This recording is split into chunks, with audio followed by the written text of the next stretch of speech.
Hello. Hello, and welcome to Inside the Studio with Chris Rini, sponsored by Combat Wombat, an expression of marsupial violence known somewhere.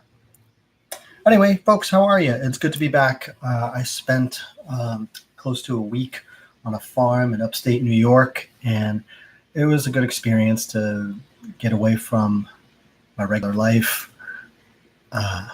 A little bit of I don't actually need those. I got away from technology because I fell and smashed my phone while running alongside my kid. It was great. It was a good experience, actually. 2 days before we left for the farm, I picked her up from school, and she had a scooter, and I was walking alongside her.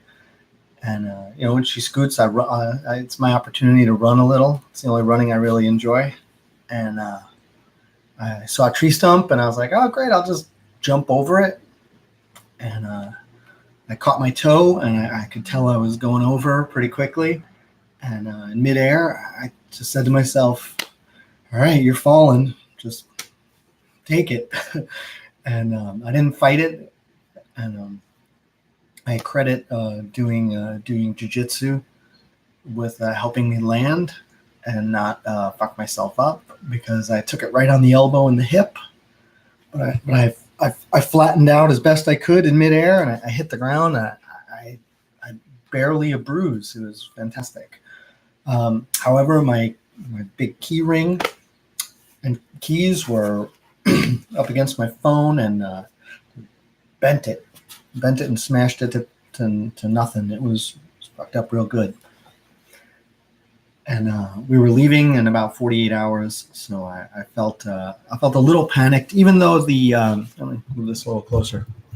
Even though the farm has virtually no internet, so it's not like I could work there or needed to or wanted to interact with the world all that much. But it's like I definitely I got bit with the I need my phone.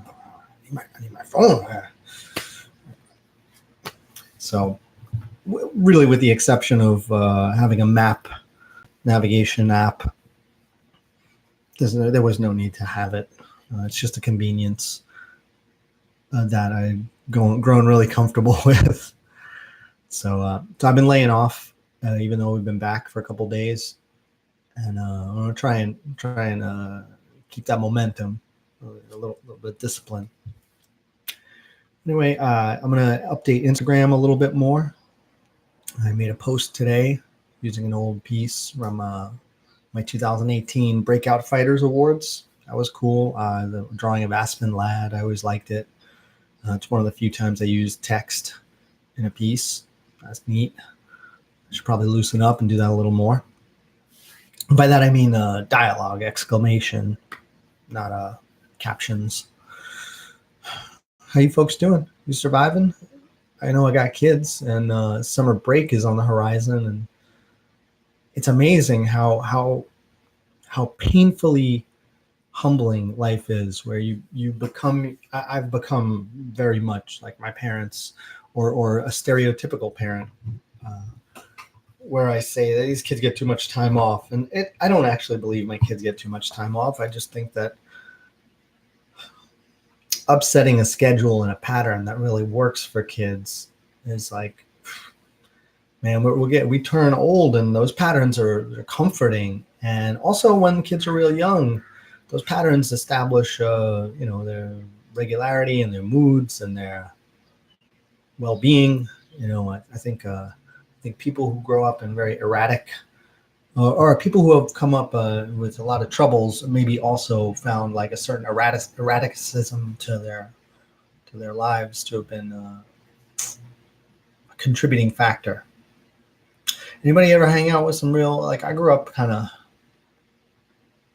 had a good family, and they were good. They're good people. But I used to hang around with a lot of kids, and I got exposed to people who, they didn't have such great home lives, even though they were a nuclear family. I remember being about 14 and dating a girl, and her younger brother was probably about 13. comes out of the parents' bedroom with a handgun. He's like, check this out. I was like, man, that is this is the moment. I've entered the after school commercial. Somebody walks out with their parents' handgun, and no one, it didn't get fired, and no one died. But that was like a reality check that once you start hanging out in places where, you know, people are not responsible, like that's, and then there's a gun, there's an irresponsible person, and there's a gun in the house, and then got like 3 or 4 teenagers in a room, and they got a gun. That's what happens. That was wild. No one ever got killed, no one ever got hurt, but you know, it's the same scenario when people do. So, I've spent a little time drawing a particular era of my teenage years because I got exposed to these guys who were kind of shady, and they were connected to these crooked stockbrokers who were featured in the Wolf of Wall Street movie, the Martin Scorsese. You know, I was about 15, 16, 17 years old when I was working for those guys, and they had come up, you know, as youngsters or teenagers. I'm not sure how far they went back, but they were childhood friends with the Jonah Hill character. So we got a lot of business. We were a tropical tree and plant store, florist. And, you know, I went to those guys' houses. I saw some of the stuff and, you know, some of the visuals from that movie and the movie Boiler Room, which is also based on them. All that stuff. Visually, a lot of it was accurate. I would love to talk more about that stuff. That'll take a bit of time. But if you want to hear more about it, that would be cool to know. Anyway, just wanted to check in and say hello and back in action. It's good to be back. I hope you're doing well. Take care of yourself and let me know what's up.